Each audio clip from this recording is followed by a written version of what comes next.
Bienvenue, on va vous présenter notre activité donc, sur la partie post-sevrage engraissement. Donc c'est un élevage, au départ il y a 200 truies présentes, hein, donc la suite. Hein. Et donc on a un grand hangar qu'on voit là, en fait, dans lequel il y a 32 silos à l'intérieur, qui correspondent à la possibilité donc, de stocker 32 fois 4 tonnes, enfin c'est des petites quantités. C'est lié à nos volontés de pouvoir expérimenter sur, en particulier, l'alimentation. Donc on ne fabrique pas l'aliment sur place, hein, on achète, il y a des fabricants d'aliments suffisamment dans le secteur pour... Par contre c'est nos préconisations, hein, voilà, on veut ça et on va dans le détail de la forme. Et donc quand les aliments arrivent, comme dit Didier, ils sont stockés dans tous les silos, on échantillonne pour vérifier que ça correspond à ce qu'on a demandé. Et après c'est un système de distribution pneumatique qui va récupérer l'aliment dans les silos, peser et distribuer dans toute la station, donc à l'échelle de la case. Donc on a 300 points de livraison, donc l'aliment est pesé puis envoyé dans les cases. Voilà, vous avez un exemple de case ici de post-sevrage, donc c'est une case avec un nombre d'animaux qui est un compromis, hein. On va avoir des animaux en groupe, mais on veut aussi... que ce ne soit pas des tailles trop importantes de groupe, parce que l'unité expérimentale, c'est la case, c'est à la case qu'on mesure l'indice de consommation, et c'est ça qui est important sur le plan efficacité de l'élevage, en tout cas. Donc voilà, donc, on a des dispositifs de 8 à 10 porcelets en post-sevrage, et puis de 6 à 10 pour expérimenter, hein, sur la partie engraissement. Donc là, c'est un exemple de case de post-sevrage, donc avec du matériel spécifique, donc caillebotis plastique, radiant, plafond diffuseur, ventilation centralisée. Mais l'objectif de la station, c'est d'être représentatif de ce qu'il y a sur le terrain. Donc on a ce dispositif qui existe sur le terrain, mais on a d'autres types de cases. Par exemple, on a en post-sevrage des cases avec du caillebotis plastique, mais on en a d'autres avec du caillebotis béton ou du caillebotis fil. L'idée, c'est que sur le terrain, tout le monde n'a pas les mêmes bâtiments, donc à la station, on a des cases et des salles différentes pour être représentatif du terrain. Voilà, puis après, donc en fonction des essais, on va rentrer dans des salles qui sont de configurations différentes. On a différents types de salles, enfin toujours équipées avec un nourrisseur, bien évidemment, avec des petits groupes, comme je disais tout à l'heure. Et alors l'idée générale de la station, sur le plan des comparaisons sur le plan alimentaire, c'est de pouvoir comparer 4 traitements alimentaires. Donc c'est 25-30 grammes de GMQ, quel que soit le stade, hein, PS ou engraissement, et 0,1 point d'indice de consommation.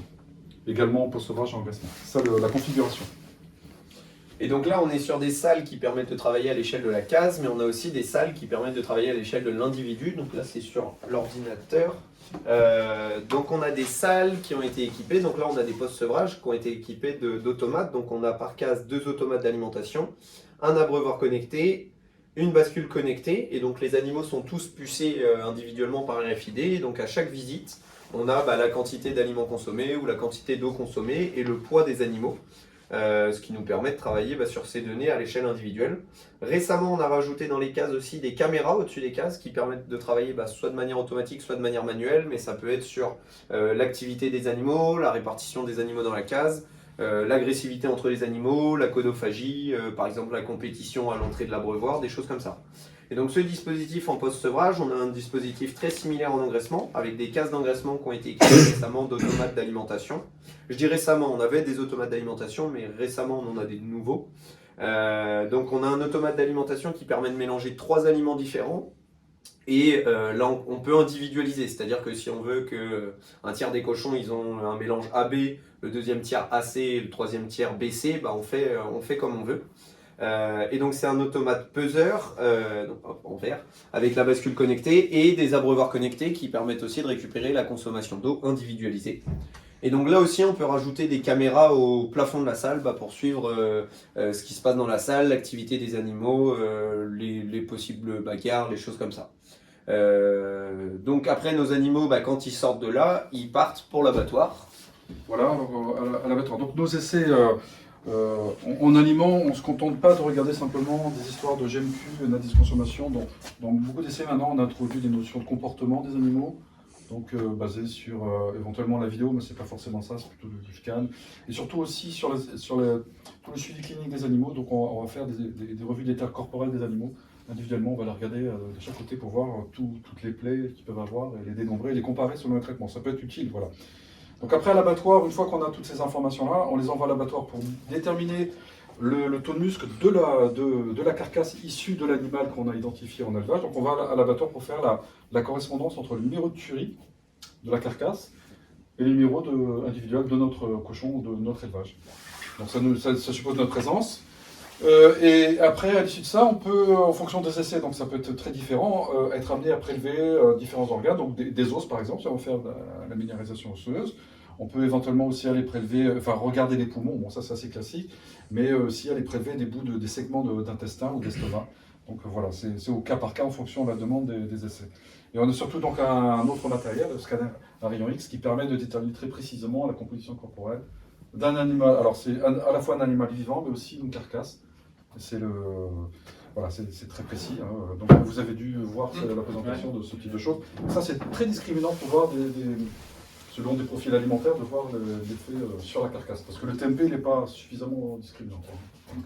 Et donc à l'abattoir, comme à la fabrique d'aliments, on travaille avec les entreprises classiques, je dirais, mais on travaille aussi avec l'INRA de Saint-Gilles quand on a des demandes très spécifiques. Donc par exemple pour l'abattage, s'il y a des prélèvements spécifiques à faire et qu'il faut plus de temps, plus de place, un outil industriel, c'est pas forcément adapté. Donc l'abattoir à Saint-Gilles, ils ont un petit abattoir. Et pareil pour la fabrique d'aliments, si on a besoin de très petites quantités, plus les quantités sont petites, moins on est précis dans des outils industriels. Donc à Saint-Gilles, ils ont un moulin et on peut fabriquer de l'aliment avec eux.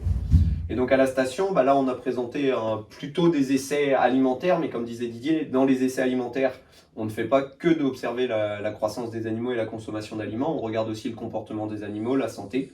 Et après on a d'autres essais qui sont que sur la santé ou que sur le comportement ou que sur le matériel. Dans ces essais-là, on regarde évidemment les performances. Et un exemple concret de projet qu'il y a en ce moment, c'est le projet Solby. Alors, il n'y a plus que 2 petites cartes postales, mais si ça vous intéresse, vous pouvez les prendre. C'est un projet de travail sur la codophagie à partir des sons. Donc, on a installé des micros et on essaye de détecter des sons qui sont annonciateurs de codophagie. Donc là, c'est un projet qui est en cours. On en est à la phase où on capte les sons en élevage. Voilà.